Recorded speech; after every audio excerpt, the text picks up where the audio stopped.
If you've ever whispered, "I can't do this anymore," while reheating your coffee for the third time, if your to-do list feels more like a burden than a blessing, you are not alone.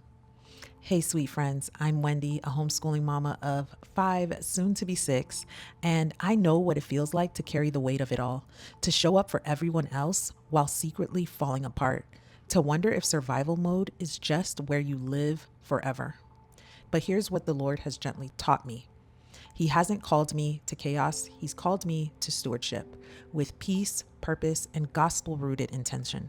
So, in this video, I'm sharing 9 biblical principles that help me go from barely surviving to walking in God's peace, even with a house full of kids, homeschool on my plate, and real life still happening all around me. And if you're ready to take the next step, I have a free workshop that walks you through 5 tiny habits that brought clarity and calm back into my home. You can grab it down below completely free. Matthew 11:28 through 30 says, "Come to me, all who labor and are heavy laden, and I will give you rest. My yoke is easy and my burden is light." If your homeschool days feel like a constant tug of war with your to-do list, if your brain is racing before your feet even hit the floor, you're probably carrying a load that was never yours to bear. I used to think the fix was better time management, a new planner, a fresh schedule, and yes, those are wonderful tools, but burnout doesn't start on paper. It starts in the heart. That's why the very first shift isn't tactical, it's spiritual. Surrender isn't giving up. It's laying down the idol of productivity and asking, "Lord, what would you have me do today?" Before you reach for the curriculum or the dishes or the Instagram scroll, stop, breathe, pray, invite the Lord in before the day unravels. That's where peace begins. When you start your day in surrender, you're not giving up, you're giving it over. And once your heart is aligned with His will, the next step becomes clearer. There's a big difference between doing everything and doing the right things. But in the homeschool world, especially when you've got multiple kids, dinner simmering, and a toddler unraveling the toilet paper, you start to feel like more is always better. Striving says, "I've got to keep up." Stewardship says, "Lord, what have you placed in my hands today?" Colossians 3:23 reminds us to work heartedly as for the Lord and not for men. That doesn't mean hustle harder, it means shift your focus. Because striving chases outcomes, but stewardship, that's obedience with what you've actually been given.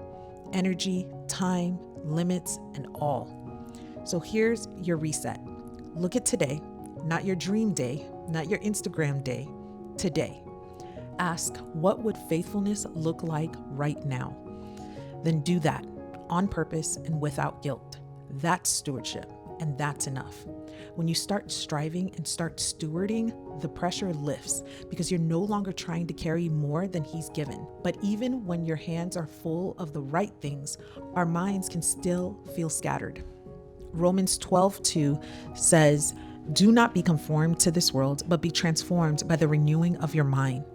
In our digital age, that renewal doesn't happen by accident. It's so easy to start the day with Instagram reels, news articles, or comparison scrolling. That subtle whisper, "You're not doing enough, you're already behind." But what we fill our minds with first shapes how we respond to everything else. So before the homeschool chaos begins, before the messes and math books take over, fill your mind with truth. Even if it's just one verse, even if it's just one whispered prayer with your Bible still closed. Let that be the first voice you listen to. Because when your mind is anchored in truth, the lies don't stick as easy. But how do you structure that day? Ecclesiastes 3:1 reminds us, "For everything there is a season and a time for every matter under heaven." God designed life in rhythms, day and night, work and rest, sowing and harvesting. But if you're anything like me, it's tempting to force your family into a strict schedule and call it structure. And when it doesn't go according to plan, you feel like a failure. Friend, routines are a gift, but rigidity, that's not peace, it's pressure. Instead, Think rhythms, a flow that fits your family's current season, a flexible frame that bends without breaking. Maybe morning starts slow right now because you've got a newborn. Maybe science happens during nap, or dinner gets moved to the crock pot because someone had a meltdown. It doesn't mean you're behind, it means you're human and you're adjusting with wisdom instead of white knuckling control. When you stop striving for perfect timing and start leaning into grace-filled rhythms, you create more space for what actually matters. And if you're listening to all this and thinking, okay, I want that kind of peace, but I don't even know where to begin, that's where my free workshop comes in. It's called 5 Tiny Habits for a Peaceful Home, even when life feels loud. And it's all about small, simple shifts you can start today without overhauling your whole life. These 5 habits helped me reset my home, my mindset, and my motherhood, and I'd love to share them with you. You can grab it right now just by clicking the link in the description below. Now let's keep going. 1 Peter 4:8 says, above all, love each other deeply because love covers over a multitude of sins. When you're homeschooling, it's easy to forget that your home is more than a classroom. It's the training ground for grace, patience, and love. I've had days where the math lessons were flawless, but I was snapping the whole time. And I've had days where we almost got nothing done, but I held my child while they cried and prayed with them through it. Guess which one they remembered? It's not the perfect curriculum, clean kitchen, or color-coded plans that leave a legacy. It's the moments when they feel seen and safe. Connection doesn't require perfection. It just asks you to be present. So if you're choosing between yelling to stay on schedule or slowing down to speak with kindness, let love lead. Homeschooling is discipleship, and discipleship is built on relationship. When your goal shifts from performance to connection, you stop measuring your worth by the checklist, and that opens the door for something our culture desperately misunderstands. Exodus 28 says, remember the Sabbath to keep it holy. Rest wasn't a suggestion, it was a command from the very beginning. But in our hustle culture, even in Christian homeschool circles, rest can feel wrong, lazy, unproductive, like we're falling behind. I used to believe that if I wasn't doing, I wasn't faithful. But friend, obedience includes rest. Sabbath rhythms remind us we're not God, that the Lord doesn't fall apart when we stop. And practically, that might look like a quiet hour every afternoon, or choosing rest instead of one more errand, or actually pausing on Sunday, not just from school, but from striving in our hearts. Rest isn't quitting, it's trusting that He is working even when we are not. When you embrace rest as worship, not weakness, you stop overcommitting and start creating margin to live what you actually believe. Matthew 5:37 says, let what you say be simply yes or no.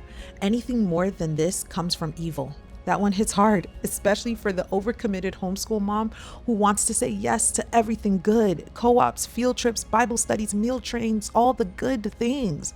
But every yes costs something, and often it's your peace, your presence, or your people.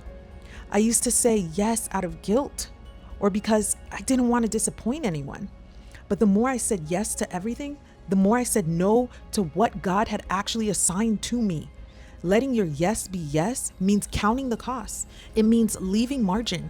It means being honest with your capacity.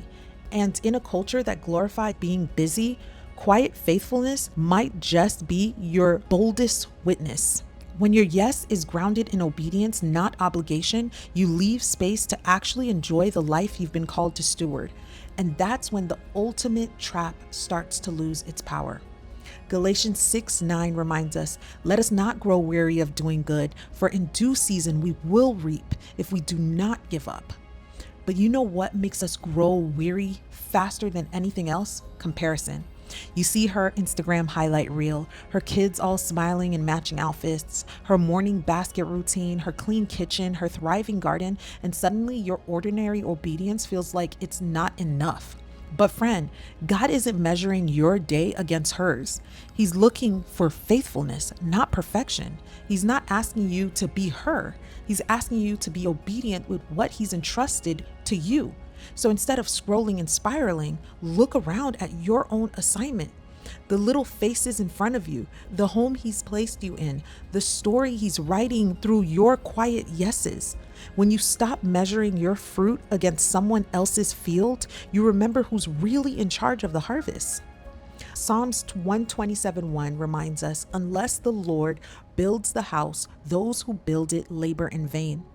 You can plan the perfect schedule, the most trusted curriculum, prep meals, set goals, check boxes.